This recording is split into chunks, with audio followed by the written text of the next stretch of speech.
In a silent winter night, a widow clutches her wounded dog, trembling as a cruel instructor's laughter echoes through the empty hallway. But when a retired Navy SEAL steps from the shadows, what begins as a moment of cruelty turns into a fight for justice and redemption. It's a story of courage, kindness, and how even in life's coldest seasons, warmth can return through unexpected hearts. Before we begin, tell us where you're watching from, and if this story touched your heart, please like, share, and subscribe for more. The winter storm had settled over Bangor, Maine, like a heavy quilt of silence and frost. Snow pressed against the tall windows of the community center, and the yellow glow of street lamps shimmered through the glass, catching the white flakes as they drifted down like dying embers. Inside, the building was nearly empty, its corridors echoing only the squeak of rubber soles and the slow scrape of a wooden broom. Evelyn Moore moved with careful rhythm, each motion deliberate and quiet, as though afraid of waking the memories sleeping beneath the cold tile. She was 60 years old, but carried herself with the kind of grace that comes from endurance rather than vanity. Her frame was slender, the years having whittled away her softness. Wisps of silver hair escaped from her knitted cap, framing a pale, fine-lined face where gentleness and fatigue coexisted. Her eyes were a light blue that once might have been bright, but time and loss had dimmed them to something softer, like winter sky before dusk. Her gloved hands tightened around the broom handle as she pushed the dust and grit toward the far corner of the hall. On her thick coat, the stitched name tag read Evelyn Staff. The name looked tired too, half faded, like the woman wearing it. Around her, the scent of floor polish mingled with the faint smell of chlorine from the pool down the hall. Every sound echoed louder than it should have. The mop bucket's wheels squeaking, the hum of an old fluorescent light, the music of empty places. At the far end of the hallway, a German shepherd lay curled on a worn blanket. His name was Max, and at 10 years old, his muzzle had turned gray like ash after fire. His once muscular body had thinned, his fur dulled, and a faint scar ran across his right ear, a memory of a time when he had been a soldier's companion, not a janitor's shadow. One of his hind legs trembled occasionally, a twitch born of nightmares rather than pain. He had once belonged to Thomas Moore, Evelyn's husband, a Marine who never returned from a mission in Iraq 15 years earlier. When Thomas died, the military retired Max. The dog had changed after that final deployment. The loud noises made him flinch. The sight of uniforms made him whine, and sometimes, for reasons no one could explain, he would stare at empty corners and growl softly, as if seeing ghosts. Evelyn had brought him home, refusing to let him be put down, and since then they had kept each other alive. She stopped sweeping and looked toward him now. Max lifted his head slightly, his brown eyes searching her face for reassurance. The overhead light shimmered on the thin film of moisture at the corner of his eye. Not tears, but something close. "It's all right, boy," Evelyn murmured. Her voice was soft and hoarse, worn down by years of talking only to herself and to him. "Just another long night." Max exhaled a small sigh and rested his chin on his paws. The rhythmic sound of the broom resumed, gentle and repetitive, the kind of sound that made time feel slower.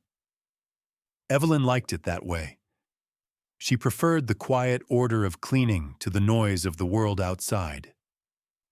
Every stroke of the broom was a small victory, something she could fix, unlike the larger, messier things that life had left behind. As she worked, her thoughts wandered. She could still remember the day she received the folded flag, handed to her by a trembling young Marine with tears in his eyes. She had stood in the cold wind of the cemetery, her heart numb while others wept around her. It wasn't grief that consumed her then, it was disbelief, the kind that lingers, never fully leaving. And when the shock faded, what remained was an empty house, a single photograph on the mantel, and a dog who refused to eat for days.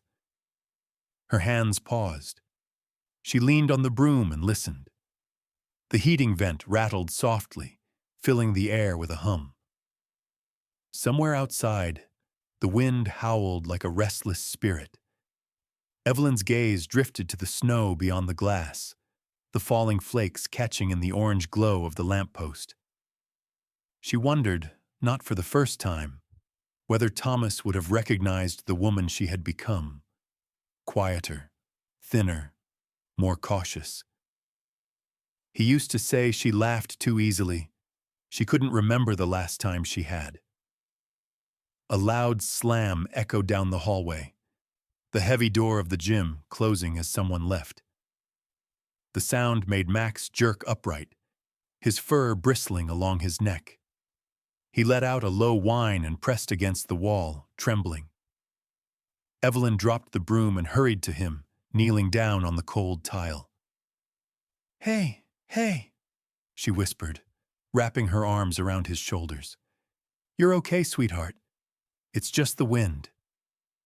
But it wasn't just the wind. Not for Max.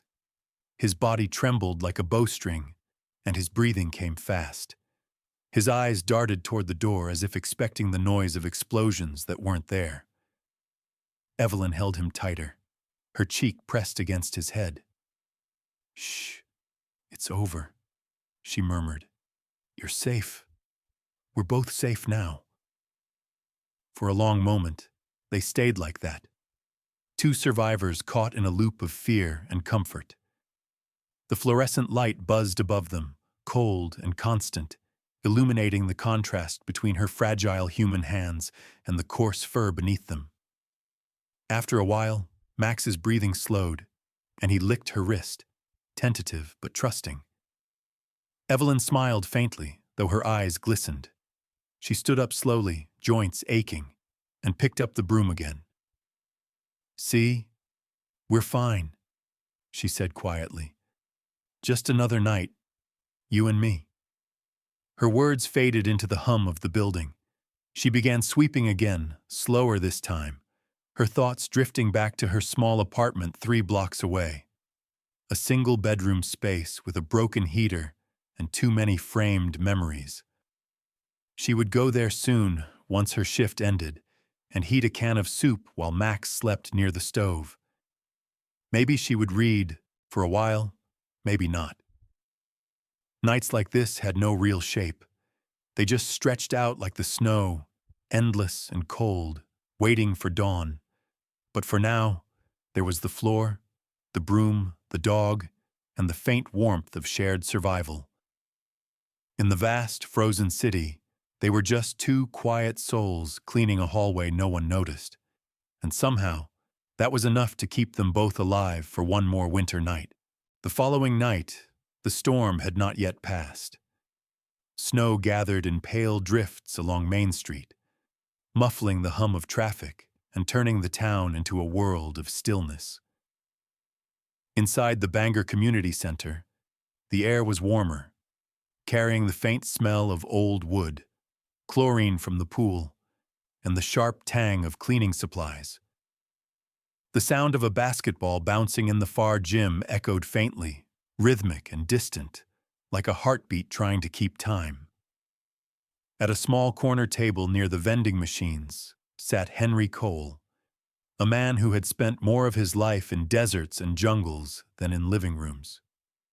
He was 65, tall and broad-shouldered, with a posture that refused to bend even under the weight of the years. His hair, once black, was now silver at the temples and trimmed close, and a trimmed beard followed the hard lines of his jaw. His skin was weathered, the kind of bronze that never truly faded after years of sun, wind, and war. His eyes were gray, a cold, steady color that had seen too much, but still looked out at the world with quiet patience. He wore a thick brown coat, the collar slightly frayed, and his gloved hands wrapped around a paper cup of coffee that had long gone cold.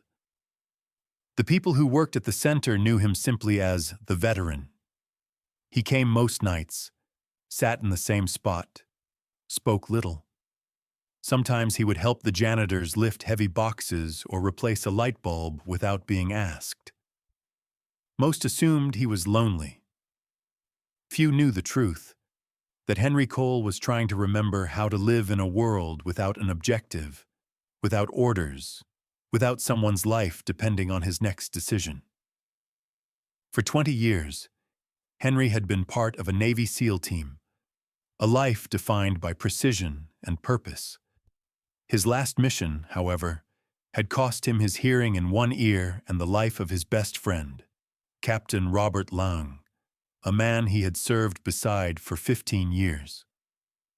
Henry had carried that silence with him ever since, literal and emotional, learning to navigate the world half-deaf and wholly haunted.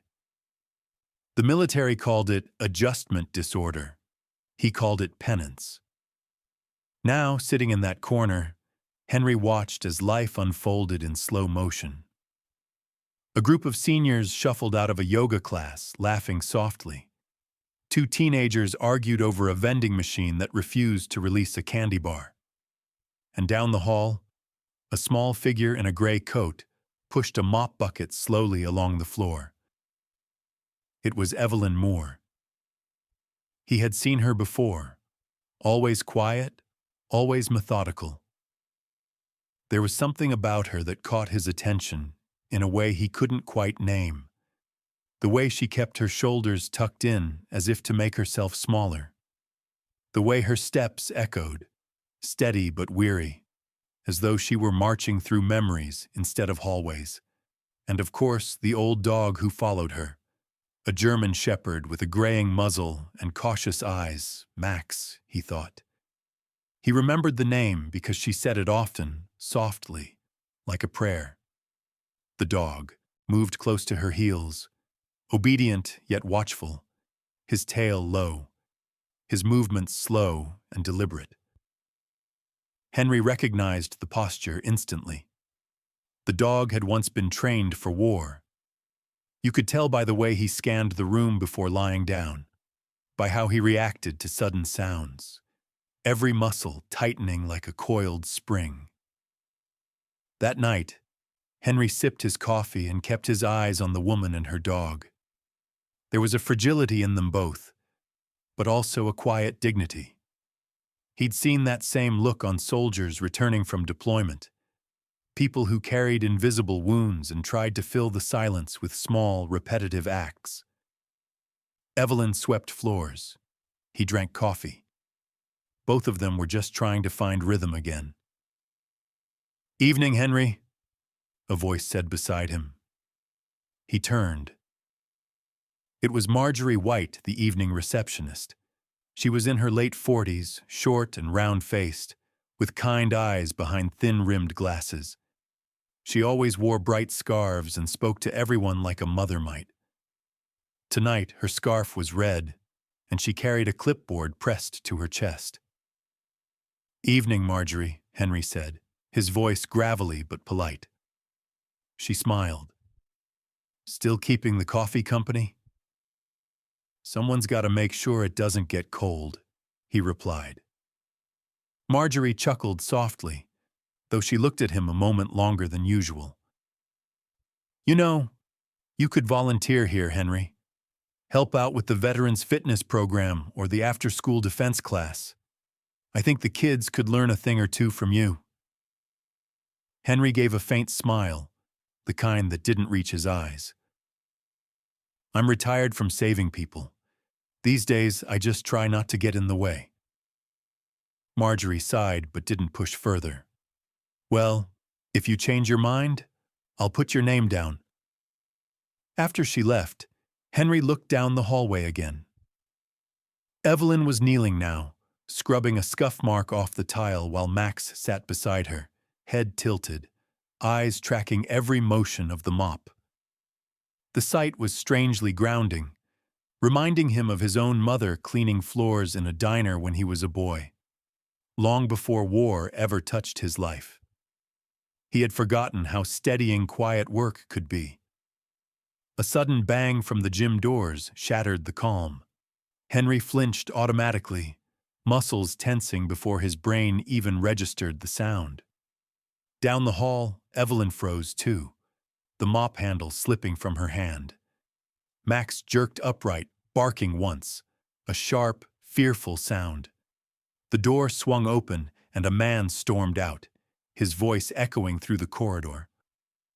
Dylan Reeves, the martial arts instructor, was in his early 30s, lean and muscular, his black hair slicked back, a patchy beard along his jaw. He wore a tight black shirt and white martial arts pants, his belt tied with deliberate perfection. Everything about him screamed arrogance. "Unbelievable," Dylan muttered loudly, wiping sweat from his forehead. "A bunch of amateurs can't even throw a proper kick." He noticed Evelyn then, still crouched, on the floor, her face pale, his lip curled. And great, the janitor's right in the middle of the walkway again. Henry's gaze narrowed. He stayed seated, but his hand, unconsciously, had curled into a fist. Evelyn lowered her eyes, her voice barely above a whisper. "I'm sorry, Mr. Reeves. I'll move out of the way." Dylan scoffed, stepping closer. "You always say that, and you're always in the way. Maybe next time try cleaning when people aren't actually using the place." He gestured toward Max. "And why is that mutt here again? It's a community center, not a kennel." The dog's ears flattened. Evelyn's hand trembled slightly as she reached to steady him. "He doesn't bother anyone. He just stays with me." Dylan smirked. "Yeah? Well, he bothers me." From his seat, Henry's jaw tightened. The air between them felt like a fuse waiting for a spark. He had seen men like Dylan before, men who thought power came from volume, from intimidation. Men who had never faced anything real enough to humble them. Henry rose slowly, his chair scraping against the floor. Dylan glanced his way but dismissed him with a sneer. Evelyn hurriedly tried to push her mop aside, murmuring apologies. Max pressed against her leg, tail tucked, waiting. Henry took a step forward, his boots heavy on the tile, the sound deliberate. "Hey, son," he said, voice calm but edged with steel. "Why don't you back off and let the lady finish her work?" The hallway went silent except for the faint hum of the lights. Dylan turned, eyebrows lifting in mock amusement. "And who are you supposed to be? Her bodyguard?" Henry's gaze didn't waver. "Just someone who doesn't like seeing a man bully a woman half his size." Dylan snorted, half laughing, but there was something in Henry's tone that made him hesitate. A steady weight, like a command given on the battlefield. For a long second, no one moved. Then Dylan muttered something under his breath and walked off toward the locker room, slamming the door behind him. Henry exhaled quietly, the tension fading from his shoulders. Evelyn turned to him, her face pale but grateful. "Thank you," she whispered. He nodded once. "You don't have to thank me." But as he watched her gather her things and soothe the trembling dog, Henry felt something stir deep inside him, something he hadn't felt in years. The instinct to protect. And for the first time in a long while, he realized the war inside him might not be over after all. The next evening, the Bangor Community Center seemed even quieter than usual. The snowfall had thickened outside, pressing against the glass like slow-moving smoke. Inside, the fluorescent lights buzzed faintly, their cold white glow reflecting on the damp linoleum floor. The air smelled of detergent, sweat, and the faint metallic tang of snow tracked in from heavy boots. Evelyn was finishing her shift, her back aching from hours of bending and scrubbing. Her gloved hands were red and raw beneath the thin fabric, and every breath she took came out in small white clouds. Max padded beside her, his movements careful, his paws slipping occasionally on the wet tile.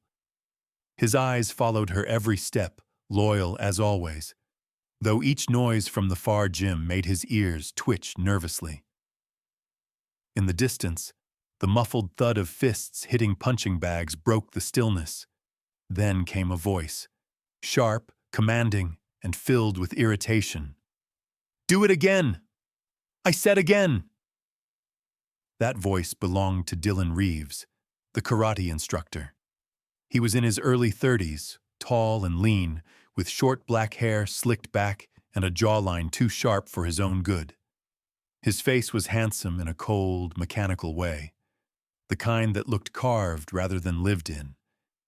He carried himself like someone used to being admired but unaccustomed to being challenged. Years of small-town fame, winning local tournaments, appearing in gym ads, had inflated his ego until he confused fear for respect. Inside the dojo, half a dozen teenagers stood barefoot on the mats, sweat glistening on their foreheads as they practiced kicks. Dylan paced before them like a wolf restless in its cage. "Pathetic," he snapped, his voice echoing against the mirrored wall. "You think anyone's scared of that? I said hit the bag, not tap it like a piano key." One of the students, a boy of 15 with curly blonde hair and acne along his jaw, winced as he swung again. Dylan's sharp eyes caught every flaw, every hesitation, and he fed on it. From the hallway, Evelyn hesitated before walking past the open door. She didn't like going near that room when Dylan was teaching. The man's anger was unpredictable, too much like the kind that used to wake her late husband in the middle of the night. An anger born from something insecure and hungry. As she rolled her mop bucket forward, the water sloshed softly. She whispered to Max, "Almost done, sweetheart." The dog's tail flicked once, his steps cautious but obedient. Dylan turned toward the hallway just as the squeak of the mop wheels reached his ear. His lips curled into a smirk. "Well, look who's here," he said loudly enough for the students to hear. "The bleach queen herself." The teens glanced toward the door, awkward and unsure. Evelyn froze for a moment, eyes downcast. "I'm sorry," she murmured. "I'll be quick." Dylan wiped the sweat from his brow with a towel, his tone mockingly pleasant. "You know, it's funny. You're here almost every night. You ever think about retiring? Or are you planning to mop this place until you keel over?" A few students snickered under their breath. Evelyn's cheeks flushed, but she stayed silent. Max moved closer to her leg, sensing her unease. Dylan's smirk widened. "And there's the mutt again. Tell me, does he actually do anything, or just shed hair everywhere?" Max stiffened, his ears twitching back. Evelyn whispered softly, "It's all right, Max," trying to move past the doorway. But Dylan stepped out onto the tile, blocking her path. The muscles in his neck flexed beneath his shirt, and his brown eyes gleamed with something cruel.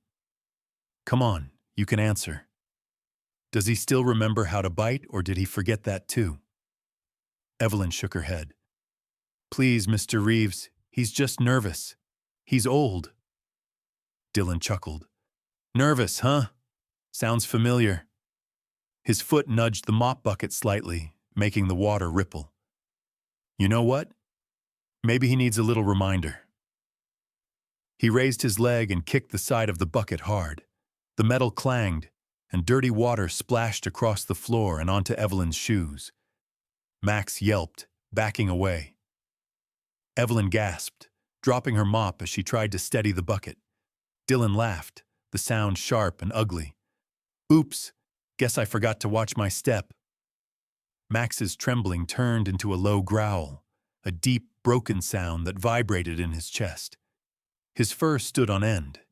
His teeth bared slightly, though his eyes were wide with fear.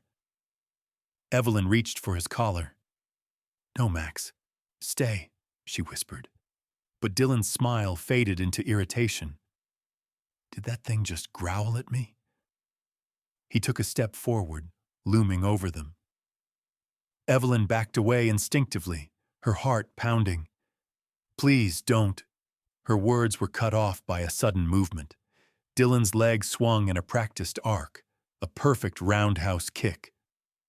The impact connected with Max's ribs, a dull, sickening thud echoing in the hallway. The dog was thrown sideways, hitting the wall before collapsing in a heap. His cry pierced the sterile air, a sound too human in its agony. Evelyn screamed, dropping to her knees beside him, her hands trembling as she touched his side. "Max! Oh God, no!" Dylan stood over them, his breathing heavy, his chest rising and falling with adrenaline. The smirk was gone, replaced by something darker, emptier. "That'll teach him not to bare his teeth," he muttered. From the corner of the lounge, a paper cup hit the floor with a hollow thud. Henry Cole stood up slowly. His gray eyes were locked on Dylan, his expression unreadable. The years of restraint, the quiet discipline of a soldier trying to forget, evaporated in an instant. Evelyn looked up, her face streaked with tears, as Henry's boots echoed down the hallway. "Qu'au voit l'âme Dieu min se hoi han suot joy," he said quietly, his voice steady but cold, each word slicing through the air like a blade. Dylan turned, startled, then sneered. "And who the hell are you?" Henry didn't answer. He stopped a few feet away, his presence filling the space like a slow-moving storm. The overhead lights cast harsh shadows across the lines of his face, the hardened jaw, the thin scar above his left eyebrow, the weight of countless memories behind his eyes. The teens inside the dojo had gone silent, frozen in place as if watching something they couldn't believe was real. Dylan shifted his stance, trying to puff himself up. "You think you can walk in here and talk to me like that?" Henry's voice dropped lower. "No, I think I can stop you." For a brief second, no one breathed.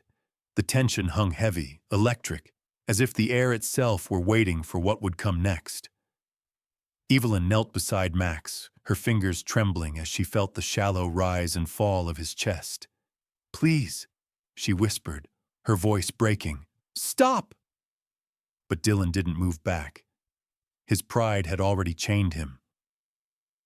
"Old man," he said, his voice rising with anger, "you don't scare me." Henry's eyes didn't waver. The faint hum of the lights above was the only sound left. Then he took a slow step forward, and in that moment, even Dylan's bravado faltered. The cold light glinted off the metal doorframe, off the wet tile, off the faint breath of a dog struggling to stay conscious. Somewhere outside, snow continued to fall, soft and indifferent. Inside the community center, the war had begun again. Only this time, it was not on a battlefield, but in a hallway filled with silence and fear. The silence after the blow was deafening. The air in the hallway had turned heavy, thick with fear and shock. Fluorescent lights hummed faintly above, casting a sterile glow over the scene. Dylan Reeves crouched on the floor, clutching his wrist, his breath coming in sharp bursts. His confident smirk had vanished, replaced by the twisted grimace of someone who had never truly felt pain before. Henry Cole stood over him, calm and steady, the faint rise and fall of his chest the only sign of effort. His movements had been clean, precise, automatic, not born of rage, but of training long etched into muscle and memory. Henry's face, though composed, betrayed a flicker of something deeper, the quiet recognition that he had just crossed a line he'd promised himself never to cross again. His gray eyes were cold, unreadable, yet behind them was the unmistakable ache of a man who knew exactly how violence felt in his bones. Evelyn knelt by Max, her gloved hands trembling as she tried to comfort the injured dog. Max whimpered softly, his breathing shallow, his ribs heaving unevenly beneath his fur. The sound tore through her like a blade. The floor beneath them was slick with spilled water and soap, glistening under the harsh white lights like a battlefield frozen in time. When Henry turned toward them, his boots splashed through the puddles, leaving steady footprints behind him. He crouched beside Evelyn without a word. Up close, she could see the faint scars along his knuckles and the deep creases at the corners of his eyes, marks of years spent somewhere between duty and loss. His voice, when it came, was low and measured. "He's breathing," he said, "but it's bad. We need to get him to a vet right now." Evelyn's voice broke. "I don't have a car. The nearest clinic is across town." "I do," Henry replied simply. He slid one arm beneath Max's body, careful but firm, his strength surprising for a man his age. Max yelped softly, then went still, recognizing that the touch meant safety, not threat.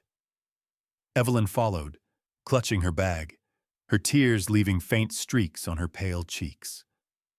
Behind them, Dylan groaned and stumbled to his feet. His face was flushed red with humiliation, his pride wounded deeper than his body. "You think you can just walk out after that?" he shouted. Henry turned his head slightly, his voice calm but sharp as steel. "If I were you, son, I'd sit down before you make another mistake." Dylan froze, the weight in the veteran's tone cutting through his anger like a blade through cloth. For the first time, he saw not an old man, but something far more dangerous. He looked away, muttering curses under his breath, unwilling to admit fear. Henry ignored him. He focused instead on the trembling woman and the wounded animal in his arms. "Let's go," he said quietly. Outside, the winter air hit them like a wall. The snow had grown heavier, falling in thick flakes that clung to Henry's coat and Evelyn's hair. The parking lot was nearly empty, the world reduced to the crunch of boots on ice and the low groan of the wind. Henry's truck, an old dark green Ford from the early 2000s, sat under a lamppost, its edges dusted in white. He opened the door carefully and laid Max on the back seat, wrapping a wool blanket around the dog's trembling frame. "Hold him steady," he said as he started the engine. Evelyn obeyed, her gloved hands resting on Max's neck, feeling the faint pulse of life beneath his fur. The drive to the veterinary clinic was long and quiet. The wipers groaned across the windshield, and the headlights carved narrow paths through the darkness. Henry drove with the calm focus of a man who had spent his life navigating danger, but inside his chest, something churned. He hadn't planned on this. He had sworn off getting involved, sworn off saving anyone. But watching that woman and her dog had awakened something old, something he thought he'd buried overseas. Evelyn, sitting beside him, stole small glances. Up close, he looked older than she had first thought, deep lines carved by sun and time, a faint scar on his left temple disappearing into his silver hair. His hands, gripping the wheel, were large and steady, veins visible under thin skin. Yet his voice, when he finally spoke again, was almost gentle. "He'll make it," he said.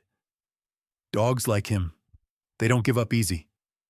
She nodded, tears still glistening in her lashes. He was my husband's partner in Iraq. When Thomas died, Max came home broken. I think maybe we both did. Henry glanced at her briefly, then back to the road. Your husband was a Marine? She nodded. 15 years of service. He never made it past his last deployment? Her voice wavered.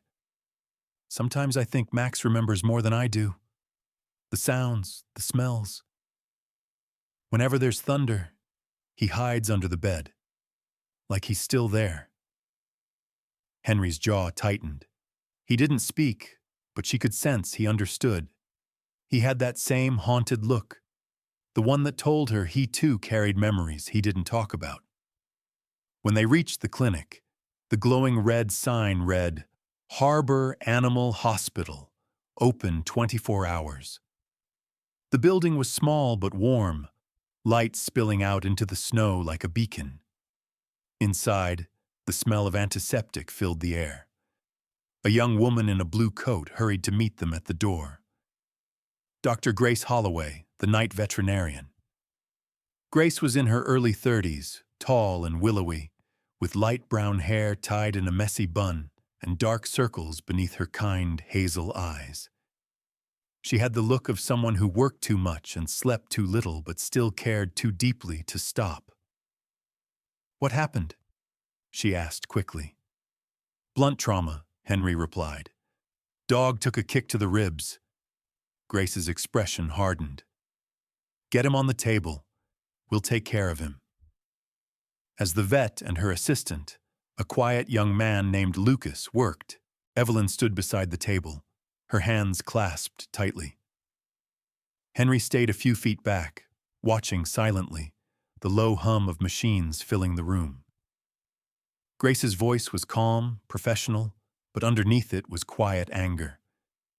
2 ribs cracked, 1 bruised. He's lucky. Another inch. And it could have been worse. Evelyn's knees went weak with relief. She leaned against the counter, whispering, Thank God. Henry exhaled slowly, the tension in his shoulders finally easing. Grace gave him a small nod of respect, recognizing the steady composure of someone used to crises. You did right bringing him in so fast, she said. After Max was sedated and resting, Evelyn turned to Henry. Her eyes, though red from crying, held warmth now.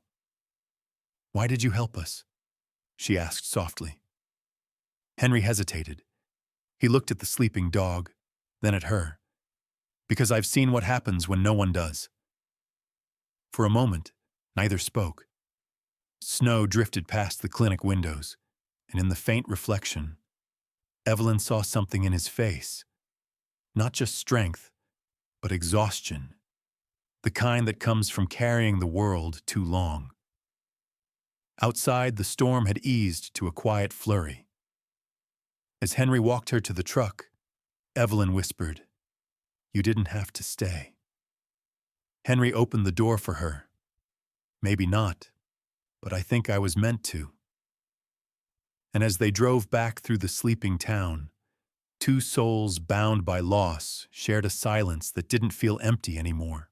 The snow had stopped falling by morning, leaving the city wrapped in a thin veil of white that shimmered under the streetlights. The veterinary clinic on Union Avenue stood quiet, its sign flickering faintly in the dawn wind. Inside, the air was warm and sterile, filled with the steady hum of fluorescent lamps and the occasional soft whimper of a patient in recovery.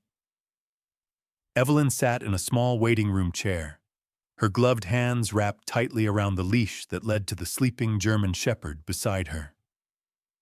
Max lay on a padded mat, his breathing slow but steady.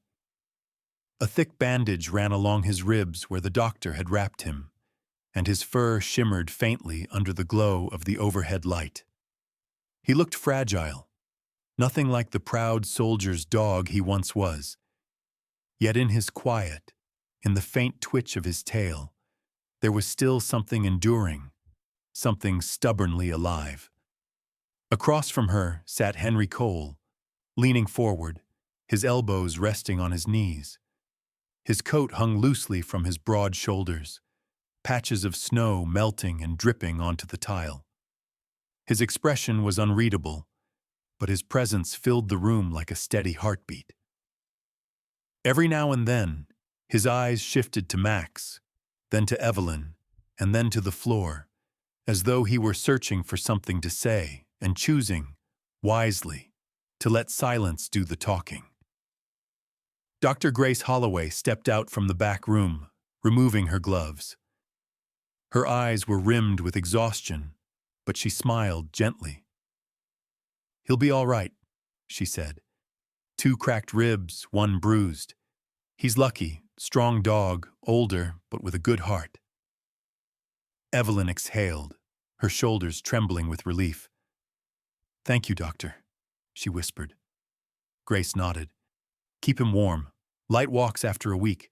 No stairs, no excitement, just rest." Her voice softened. "He's been through a lot. They both have." Evelyn looked at her, confused, but Grace only offered a small, knowing smile before disappearing into the back. Henry stood up, his tall frame casting a long shadow across the wall.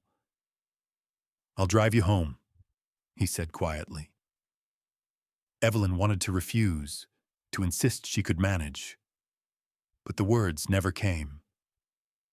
There was something about his voice, something calm and certain, that made it easy to let him take the lead.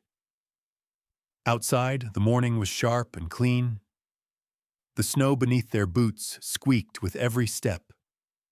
Henry helped Evelyn into his truck, then lifted Max gently onto the back seat, tucking the blanket around him again. The drive through Bangor was slow, the streets glistening with frost. The world felt hushed, reverent, as if afraid to disturb the fragile peace inside the vehicle. Halfway down the street, Evelyn broke the silence. "Thomas, my husband," she began, her voice thin and careful. "He was a Marine, stationed in Iraq. The last letter I got from him said he'd be home for Christmas." Her gaze drifted to the window, watching the snow blur past. But Christmas came with a folded flag instead. Henry said nothing. He kept his eyes on the road, his grip on the steering wheel tightening slightly. Evelyn smiled faintly, but it was a smile built from pain, not peace. Max was his partner. They served together.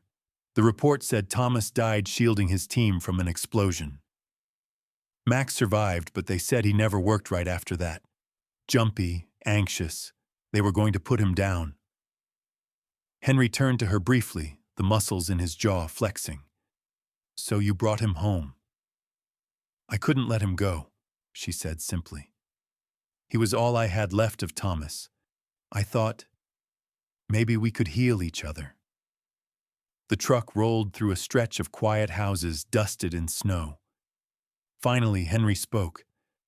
"My friend Robert died in my arms. We'd been deployed together for 15 years. After that, I stopped thinking of home as a place. It just didn't fit anymore." Evelyn looked at him, really looked, and saw it for the first time. The weight behind his eyes, the stillness that wasn't peace but something closer to endurance. "How long ago?" Henry's voice dropped lower. 7 years. But some things don't fade. You just learn to walk with them." The rest of the drive passed in silence, the kind that didn't need filling. When they reached her small house, a single-story cottage with faded blue shutters and a snow-covered garden, Henry got out first. He carried Max inside with the same care one might carry a child, laying him gently on an old wool rug near the fireplace. Evelyn knelt beside her dog, stroking his head. "Thank you," she said softly. Henry shook his head. "You don't owe me thanks. He's a soldier. You both are." The fire crackled softly. Outside, the daylight was beginning to brighten, the snow glittering like scattered glass. Evelyn looked up at the man standing in her doorway. Tall, quiet, the faint steam of his breath rising into the cold air.